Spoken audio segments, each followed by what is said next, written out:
Merhaba arkadaşlar, örgü kanalıma hoş geldiniz. Minik çocuklarımız için kolay ve güzel tığ işi bir hırka yaptım.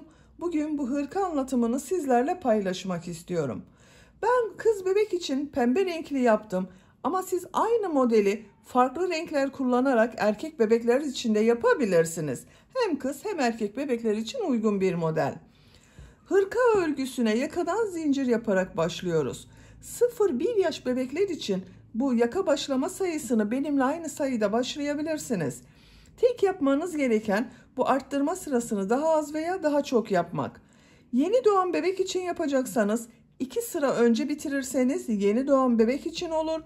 1 sıra önce arttırmayı bitirirseniz 3 aylık bebek için olur arkadaşlar. Ben bugün 6-12 ay arası bir bebek için anlatıyorum. Siz 1 yaşındaki çocuk için yapmak istiyorsanız bu yaka arttırma sırasını bir fazla yaparsanız, bir sıra fazla yaparsanız 1 yaşındaki çocuk için olur. 1-2 yaş için uygun olur. Daha büyük çocuklar için yapmak istiyorsanız bu yaka başlama sayısını daha fazla başlamanız gerekecek. Yakadan 3 düğme yaptım. Bakın. Bebeği giydirip çıkarması kolay. Tercihinize göre siz bunu 4-5 düğmeli kullanabilirsiniz. Bakın arka görüntüsü bu şekilde. Model de çok kolay arkadaşlar. Çok çabuk biten bir model. Hırka örgüsünde iplik olarak ben bugün bu ipliği kullandım. Kullandığım iplik üzerinde 100 gram 330 metre yazan bir iplik. Bu iplikten 2 yumağa yakın iplik kullandım. 1,5 iplik kullandım arkadaşlar. 2 yumak iplik bulundurun. Ben bugün pembe renk iplik ile bu marka ipliği kullandım. Siz tercihinize göre İstediğiniz marka bebek ipliklerini ve renklerini kullanarak bu hırka örgüsünü yapabilirsiniz. Her renk iplik ile çok güzel oluyor. Tığ olarak 5 numara 3 milimetre tığ kullandım. Elim çok sıkı değil. Yaptığım örgüler yumuşak oluyor bu tığ ile. Sizin eliniz sıkıysa aynı tığ numarasını kullanırsanız yaptığınız örgü hem sert olur hem de ölçüsü benim yaptığım ölçünün daha küçük olur. Eliniz sıkıysa 3,5-4 milimetre tığları tercih ederseniz daha güzel olur. Bu hırkaya takım yapmak isterseniz çok güzel bir pantolon yaptım bakın. Tığ işi güzel bir pantolon. Bu tığ işi pantolonun örgüsü de çok kolay. Bir günde bitirebilirsiniz. Bakın. Bu pantolon da hem kız hem erkek bebek için uygun bir model arkadaşlar. Ben bugün pembe renk ile bir kız bebeğe yaptım bu takımı. Bu pantolondan yapmak isteyen arkadaşlar için ben bunun anlatımını yaptım. YouTube kanalıma yükledim. Bu izlediğiniz videonun açıklama bölümüne tığ işi bebek pantolonu linkini ekliyorum. O linke tıklarsanız siz de bunun gibi güzel bir takım yapabilirsiniz. Biz bugün bu kolay ve güzel tığ işi hırkayı yapacağız. Ölçülerini videonun sonunda ölçüyorum. Tekrar ölçerek zaman geçirmek istemiyorum. İpliğe tığ hazırlayalım. Hep birlikte bu kolay ve güzel tığ işi hırka örgüsüne başlayalım. Örgü kanalıma abone değilseniz abone olmayı unutmayın lütfen. Örgü kanalıma abone olmak ücretsiz. Örgü kanalıma ücretsiz abone olup orada bulunan zil şeklini dokunarak açık yaparsanız kanalıma video yüklediğim zaman ilk önce size bildirim gelir. Örgülerimden herkesten önce sizin haberiniz olur. İzlediğiniz videolarıma beğeni ve yorumlarınızı yaparsanız çok sevinirim arkadaşlar. Hepinize kolay gelsin. İyi çalışmalar.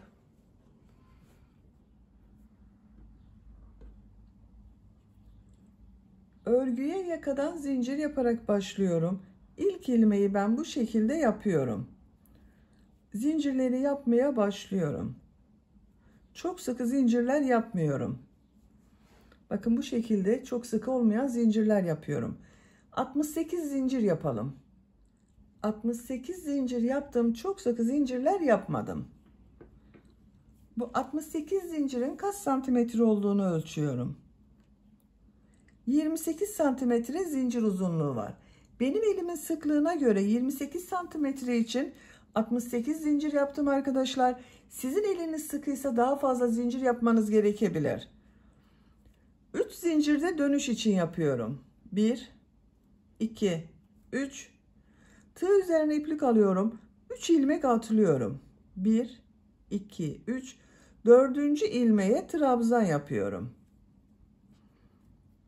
10 trabzan yapıyorum. Bu 3 ilmek atlayarak yaptığımda 1 trabzan. Bakın bu 1, 2, 3, 4, 5, 6, 7,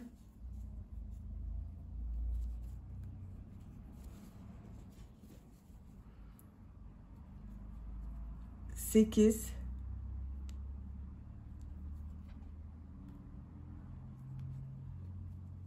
9, 10. 2, 4, 6, 8, 10 trabzan yaptım. Arttırma yeri için 2 zincir yapıyorum. Bu ilmeğe kol bölümü için trabzan yapıyorum. 14 trabzan yapıyorum arkadaşlar.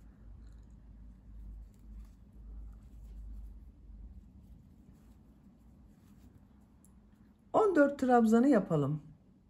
Kol bölümü için 14 trabzan yaptım. 2, 4, 6, 8, 10, 12, 14. Arttırma yeri için 2 zincir yapıyorum. 20 trabzan yapıyorum.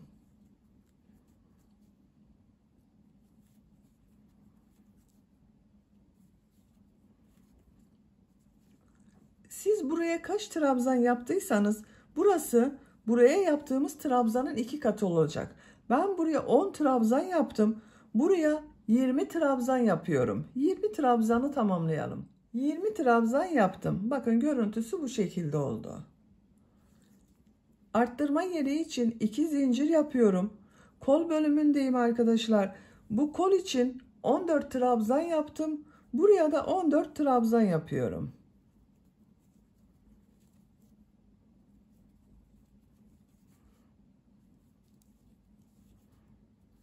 14 trabzanı tamamlayalım.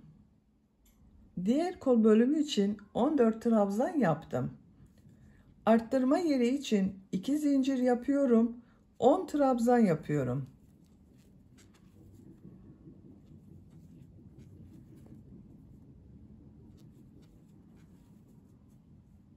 Sıra sonuna kadar devam edelim. 10 trabzanı yaptım. Bu sırada yaka ayrımlarını yaptık. Sıra başında ve sıra sonunda 10 trabzan yaptım. Kol bölümleri için 14 trabzan yaptım.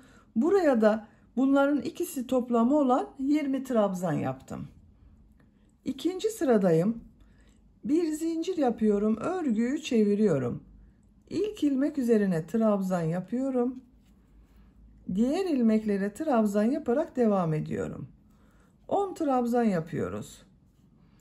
Bu arttırma zincirine kadar devam edelim. Arttırma zincirine kadar 10 trabzan yaptım. Bu arttırma zinciri üzerine 2 trabzan, 2 zincir, 2 trabzan yapıyorum.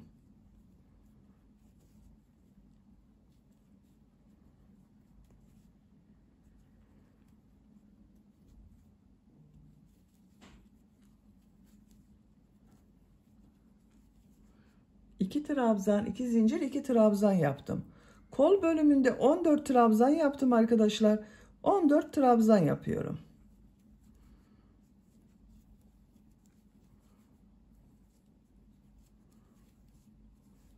Arttırma zincirine kadar devam edelim. Bu arttırma zincirine kadar trabzanlar yaptım. Bu 2 zincir üzerine 2 trabzan, 2 zincir, 2 trabzan yapıyorum. Arttırmaları 2 trabzan, 2 zincir, 2 trabzan şeklinde yapıyoruz. 2 trabzan, 2 zincir, 2 trabzan yaptım. Diğer ilmeklere trabzan yaparak devam ediyorum. 20 trabzan yaptım, 20 trabzan yapıyoruz.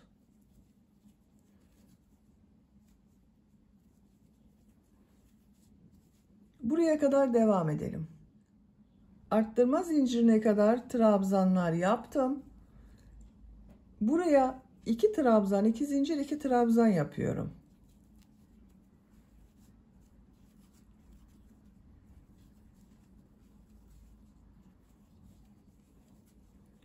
Kol için 14 trabzan yapıyorum. Buraya kadar devam edelim. Buraya kadar trabzan yaptım. Arttırma yerine 2 trabzan, 2 zincir, 2 trabzan yapıyorum.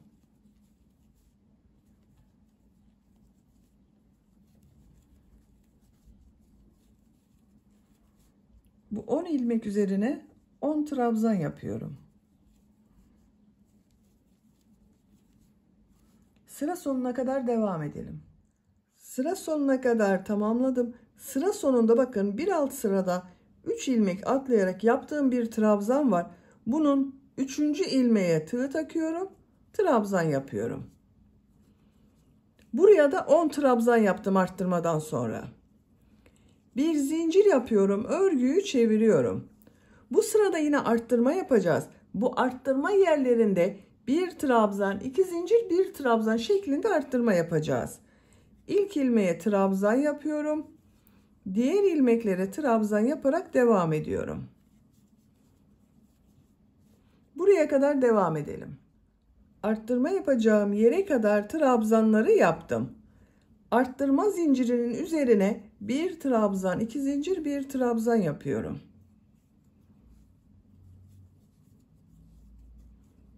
Diğer ilmeklere trabzan yaparak devam ediyorum.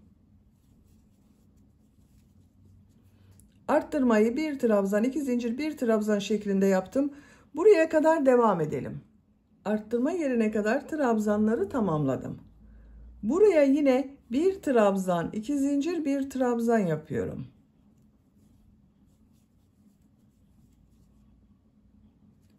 Diğer ilmeklere birer defa trabzan yapıyorum. Buraya kadar devam edelim. Bu arttırma yerinde ve bu arttırma yerinde yine bir trabzan, 2 zincir, bir trabzan yapalım. Diğer ilmeklere birer defa trabzan yapalım. Sıra sonuna kadar tamamlayalım. Sıra sonuna kadar tamamladım. Bu sırada bakın bu arttırma yerlerinde bir trabzan, 2 zincir, bir trabzan yaptım. 4. sıradayım. Bir zincir yapıyorum. Örgüyü çeviriyorum. Bu sırada arttırmaları 2 trabzan, 2 zincir, 2 trabzan şeklinde yapıyoruz. İlk ilmek üzerine trabzan yapıyorum. Diğer ilmeklere trabzan yaparak devam ediyorum. Arttırma yerine kadar devam edelim. Arttırma yapacağım yere kadar trabzanları yaptım. Arttırma zincirinin üzerine 2 trabzan, 2 zincir, 2 trabzan yapıyorum.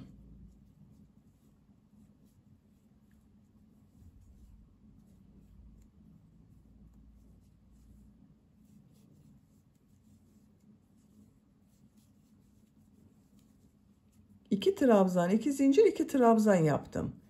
Diğer ilmeklere birer defa trabzan yapıyorum. Buraya kadar devam edelim. Arttırma yapacağım yere kadar trabzanları yaptım. Buraya 2 trabzan, 2 zincir, 2 trabzan yapıyorum.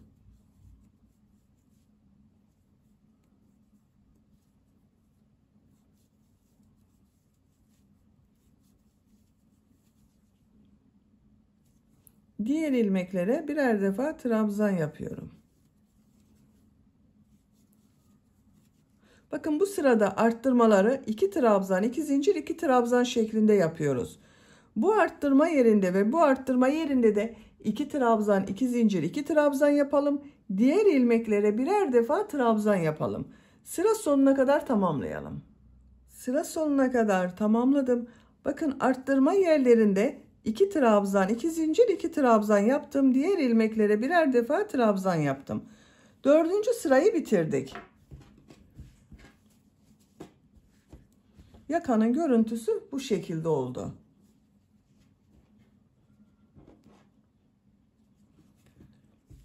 Beşinci sıradayım.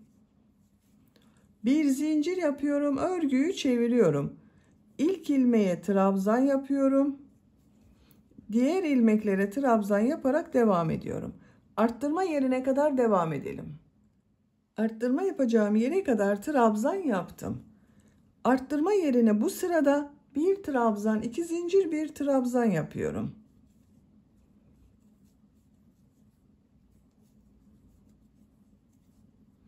Diğer ilmekleri trabzan yaparak devam ediyorum. Arttırmalar bu şekilde devam edecek arkadaşlar. Bir sırada bir trabzan, iki zincir, bir trabzan şeklinde arttırma yapıyoruz. Bir sonraki sırada iki trabzan, iki zincir, iki trabzan yapıyoruz. Bakın 5. sıradayım. Bir trabzan, iki zincir, bir trabzan şeklinde arttırma yaptım. 6. sırada iki trabzan, iki zincir, iki trabzan. 7. sırada bir trabzan, iki zincir, bir trabzan. 8. sırada 2 trabzan, 2 zincir, 2 trabzan. 9. sırada yine 1 trabzan, 2 zincir, 1 trabzan şeklinde arttırmalar yapacağız. Yapacak olduğunuz çocuğun büyüklüğüne göre bu dönüşümlü olarak arttırmaları yaparak yakanın örgüsünü tamamlayalım. Roba örgüsünü arttırmalar yaparak 9 sıra tamamladım. Bir sırada 2 trabzan, 2 zincir, 2 trabzan yaptım. Bir sırada bir trabzan, iki zincir, bir trabzan şeklinde arttırma yaptım. 1, 2, 3, 4, 5, 6, 7, 8, 9. Santimetre olarak ölçüyorum. 10 santimetre yükseklik var. Şu şekilde katlıyorum. Bakın arkadaşlar, böyle. Benim yapacağım ölçü için yeterli. Siz bir beden büyük olsun istiyorsanız bir sıra daha arttırma sırası yapabilirsiniz. 10 sıra olarak tamamlayabilirsiniz. Küçük yapmak istiyorsanız da benim yaptığımdan bir sıra önce bitirirseniz daha küçük ölçüde olur. 10. sıradayım. 10. sırada kol ve gövde bölümünü birbirinden ayırıyorum. Artık örgüye gövdenin örgüsüyle devam ediyorum. Bir zincir yapıyorum, örgüyü çeviriyorum. Bir sıra trabzan sırası yapıyorum. İlk ilmek üzerine trabzan yapıyorum.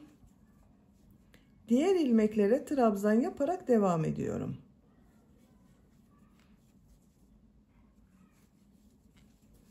Buraya kadar devam edelim. Arttırma yapacağım yere kadar trabzanlar yaptım.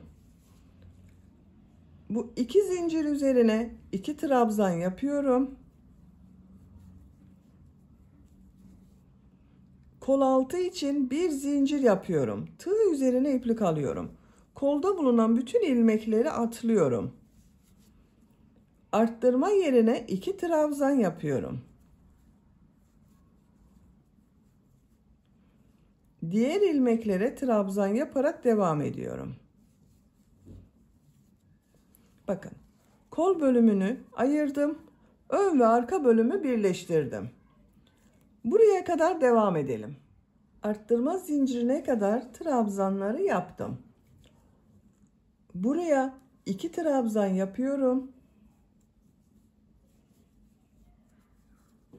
Kol altı için bir zincir yapıyorum. Tığ üzerine iplik alıyorum. Kolda bulunan bütün ilmekleri atlıyorum. Arttırma zincirinin üzerine 2 trabzan yapıyorum.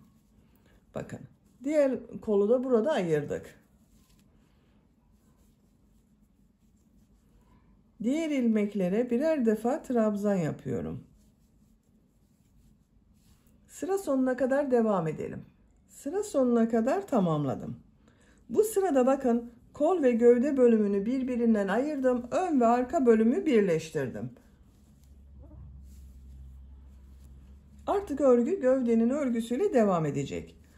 Bu sırada model yerleştirmeye başlıyorum. Bir zincir yapıyorum. Örgüyü çeviriyorum. İlk ilmeğe trabzan yapıyorum. Tığ üzerine iplik alıyorum. İkinci ilmeğe 2 trabzan yapıyorum.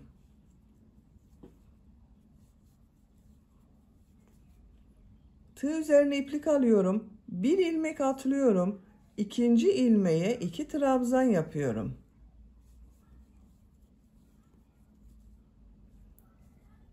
Bir ilmek atlıyorum. 2 trabzan yapıyorum. Aynı ilmeğe 2 trabzan yapıyoruz. Bir ilmek atlıyorum. 2 trabzan yapıyorum. Çok kolay arkadaşlar model.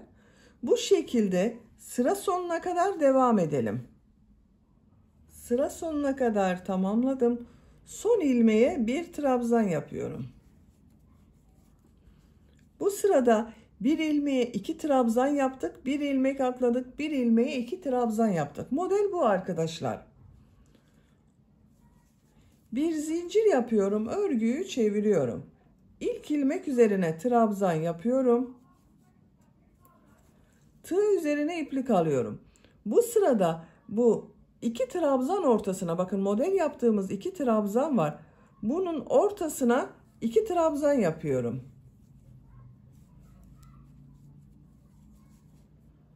Tığ üzerine iplik alıyorum. Bu 2 trabzanın ortasına 2 trabzan yapıyorum.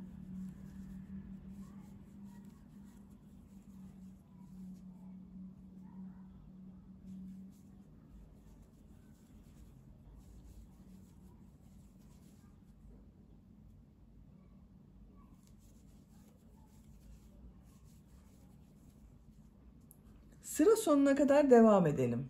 Sıra sonuna kadar tamamladım. Son ilmeğe bir trabzan yaptım. Bir zincir yapıyorum. Örgüyü çeviriyorum. İlk ilmek üzerine trabzan yapıyorum. Sıra başında ve sıra sonunda bir trabzan yapıyoruz bakın. Yine bu 2 trabzanın ortasına 2 trabzan yapıyorum.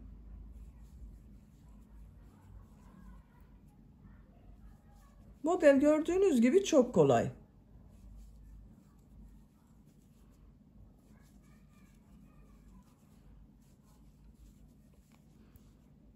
Bu şekilde devam edeceğiz arkadaşlar. Sıra sonuna kadar devam edelim. Bir zincir yapıp geriye dönelim. Modelleri tekrarlayarak örgüye devam edeceğiz.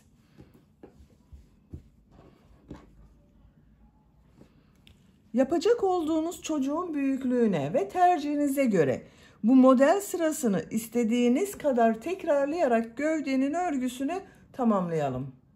Gövde örgüsünü 18 model sırası yaptım. 1, 2, 3, 4, 5, 6, 7, 8, 9, 10, 11, 12, 13, 14, 15, 16, 17, 18. Santimetre olarak ölçüyorum.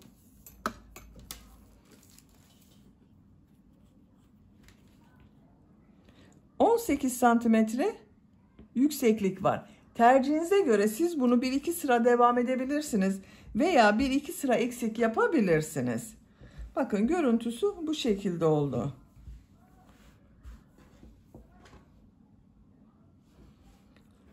Son sırada bakın ipliği burada kestim. Son sırayı yapıyoruz. Son sırayı koyu pembe renk bir iplik ile yapıyorum ben. Bu son ilmekten ipliği bağlıyorum. Sizin burada da bitmiş olabilir. Hiç fark etmez arkadaşlar. Buradan bağlıyorum bakın. İlmek yapıyorum. Sağlamlaştırdım. Bu ilk ilmek üzerine bir sık iğne, 2 zincir, bir sık iğne yapıyorum.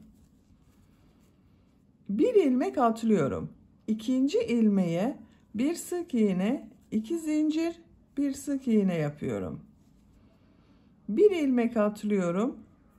Bir sık iğne, 2 zincir, bir sık iğne yapıyorum. İplik ucunda bakın içinde tutuyorum. Bu şekilde model yapıyoruz. Sıra sonuna kadar devam edelim. Sıra sonuna kadar pıtırcık modellerini yaptım. Bakın görüntüsü böyle oldu. Ön patlardayım. Ön patta da pıtırcık modeli yapıyorum. Bakın bu ilk ilmeğe bir sık iğne, 2 zincir, bir sık iğne yapıyorum.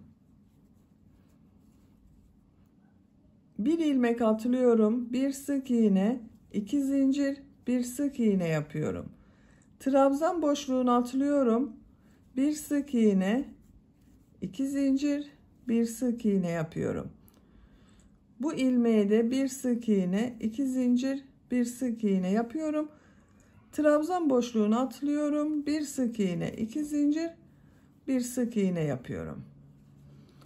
Bu ön patta bu yakanın buraya ben düğme ileği yapmak istiyorum. Onun için bakın bu kol ayrımı yaptığım bu sıra var. Buraya kadar pıtırcık modelleri yaparak devam edelim. Pıtırcık modelleri yaparak buraya kadar tamamladım. Bakın kol ayrımını yaptığım sıradayım. Görüntüsü böyle oldu. Buraya 3 tane düğme iliği yapmak istiyorum. İşaretleri yapalım. Birisini bakın bu kol ayrımı yaptığım sıraya yapıyorum. İkincisini yaka başlangıcına buraya yapıyorum.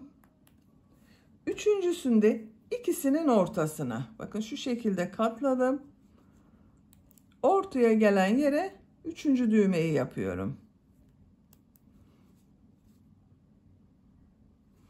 Yerlerini işaretledik.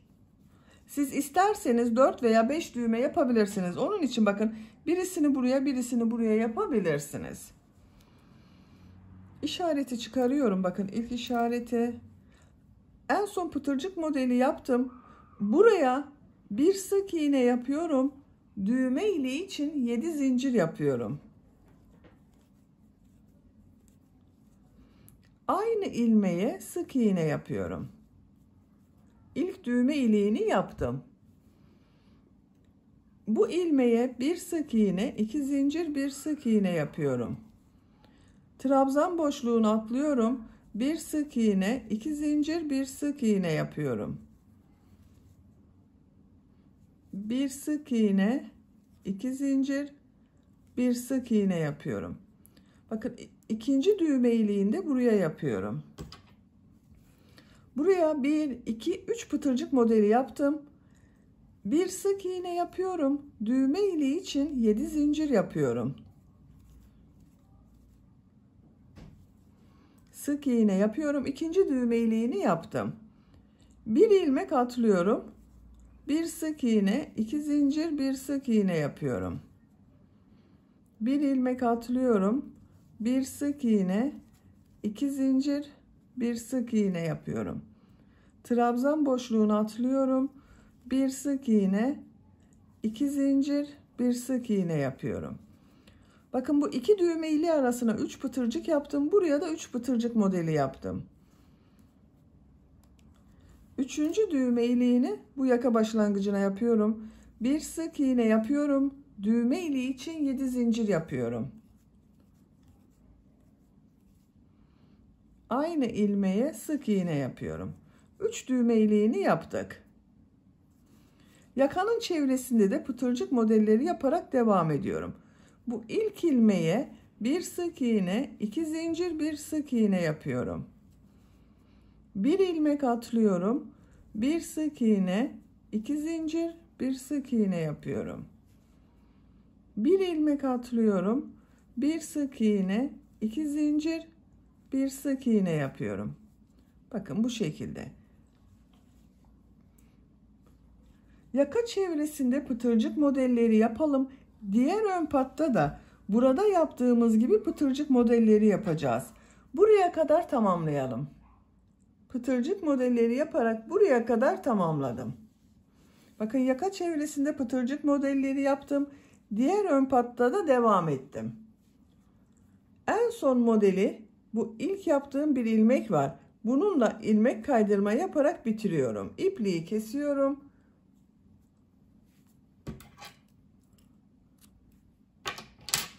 İlmek içinden çekiyorum. Bakın çok güzel oldu. Buraya düğme iliği yapmadım. Buraya zaten 3 tane düğme iliği yaptık. Buraya düğme dikeceğiz.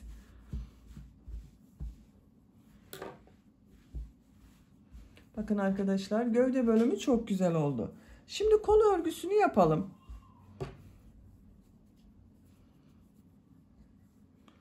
Kol altından bulunan bakın bu ilmekten ipliği bağlıyorum. Herhangi bir ilmek üzerinden bağlayabilirsiniz. Buradan bir ilmek yapıyorum. Bir sıra trabzan sırası yapacağız. Modelleri yapacağız. Modelleri yapmadan önce bir sıra trabzan sırası yapıyorum. Bakın buradaki trabzan devam edecek. Onun devam etmesi için bakın örgüyü çeviriyorum. İlk ilmek üzerine trabzan yapıyorum. Diğer ilmeklere trabzan yaparak devam ediyorum. Her ilmek üzerine bir trabzan yapıyorum. Sıra sonuna kadar devam edelim. Sıra sonuna kadar trabzan yaptım. Son ilmeğe de trabzan yaptım. Kol altında bulunan bu ilmek ile ilmek kaydırma yaparak sırayı birleştiriyorum. Örgüyü çeviriyorum.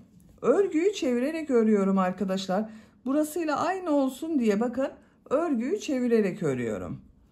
İlk ilmek üzerine ilmek kaydırma yapıyorum. 3 zincir yapıyorum. Aynı ilmeğe trabzan yapıyorum. 2 trabzan yaptım. Bakın bu 3 zincirde bir trabzan oldu. Bir ilmek atlıyorum. 2 trabzan yapıyorum.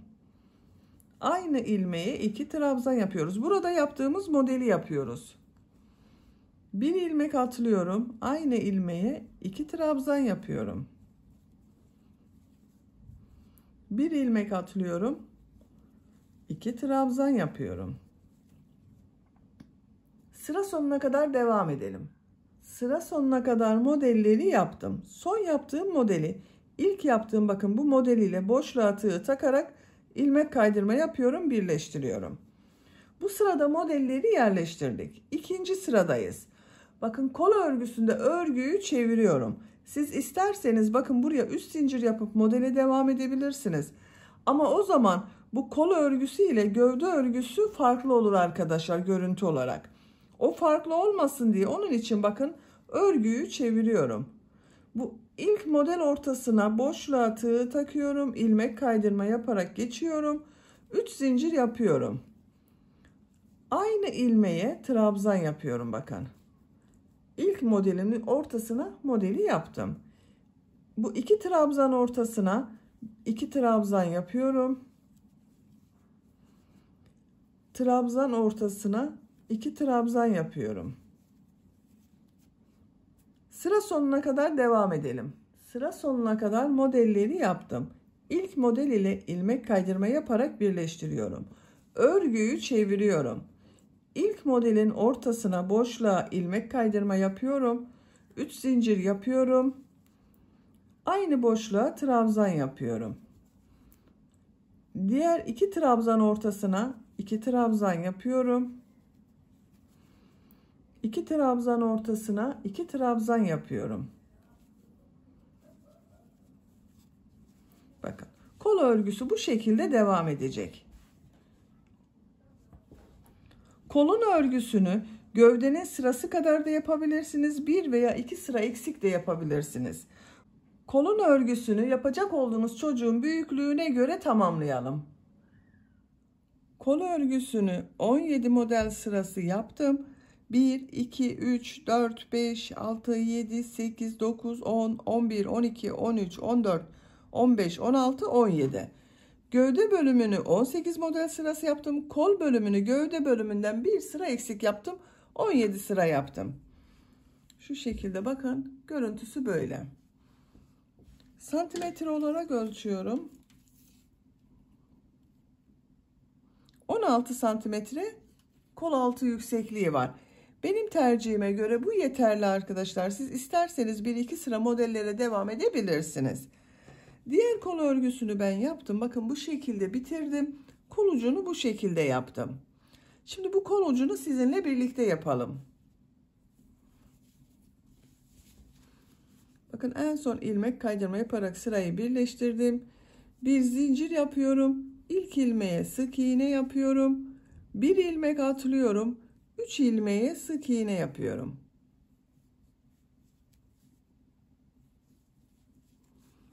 Bir ilmek atlıyorum. 3 sık iğne yapıyorum. Bu atlama yaptıklarımızda kesme yapıyoruz arkadaşlar. Bir ilmek atlıyorum. 3 sık iğne yapıyorum. Biraz kol ucu toplasın istiyorum. Sıra sonuna kadar devam edelim. Sıra sonuna kadar tamamladım. 3 sık iğne yaptım. Bir atlama yaptım arkadaşlar. Son ilmeği ilk yaptığım ilmek ile ilmek kaydırma yaparak birleştiriyorum. İpliği kesiyorum.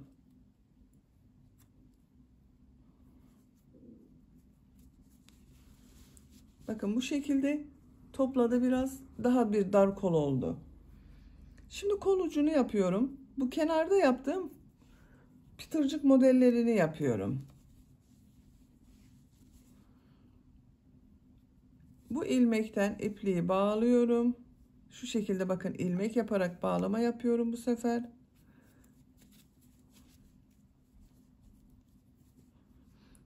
İlk ilmeğe bir sık iğne, 2 zincir, bir sık iğne yapıyorum.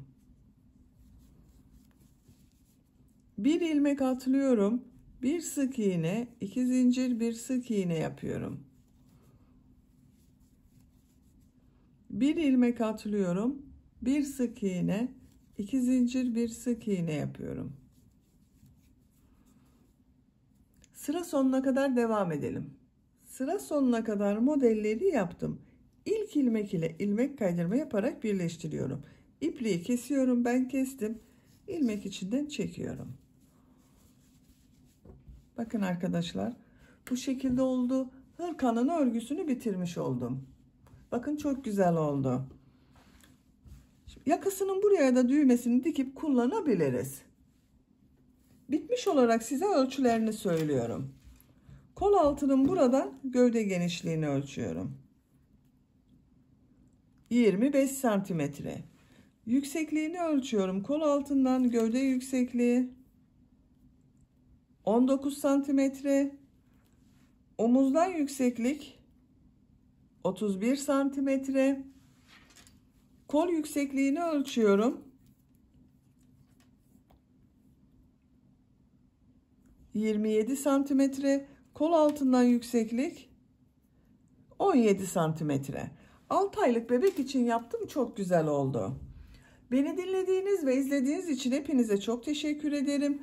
Örgü kanalıma abone değilseniz abone olmayı unutmayın lütfen. Örgü kanalıma abone olmak ücretsiz. Örgü kanalıma ücretsiz abone olup orada bulunan zil şeklini dokunarak açık yaparsanız kanalıma video yüklediğim zaman ilk önce size bildirim gelir. Örgülerimden herkesten önce sizin haberiniz olur.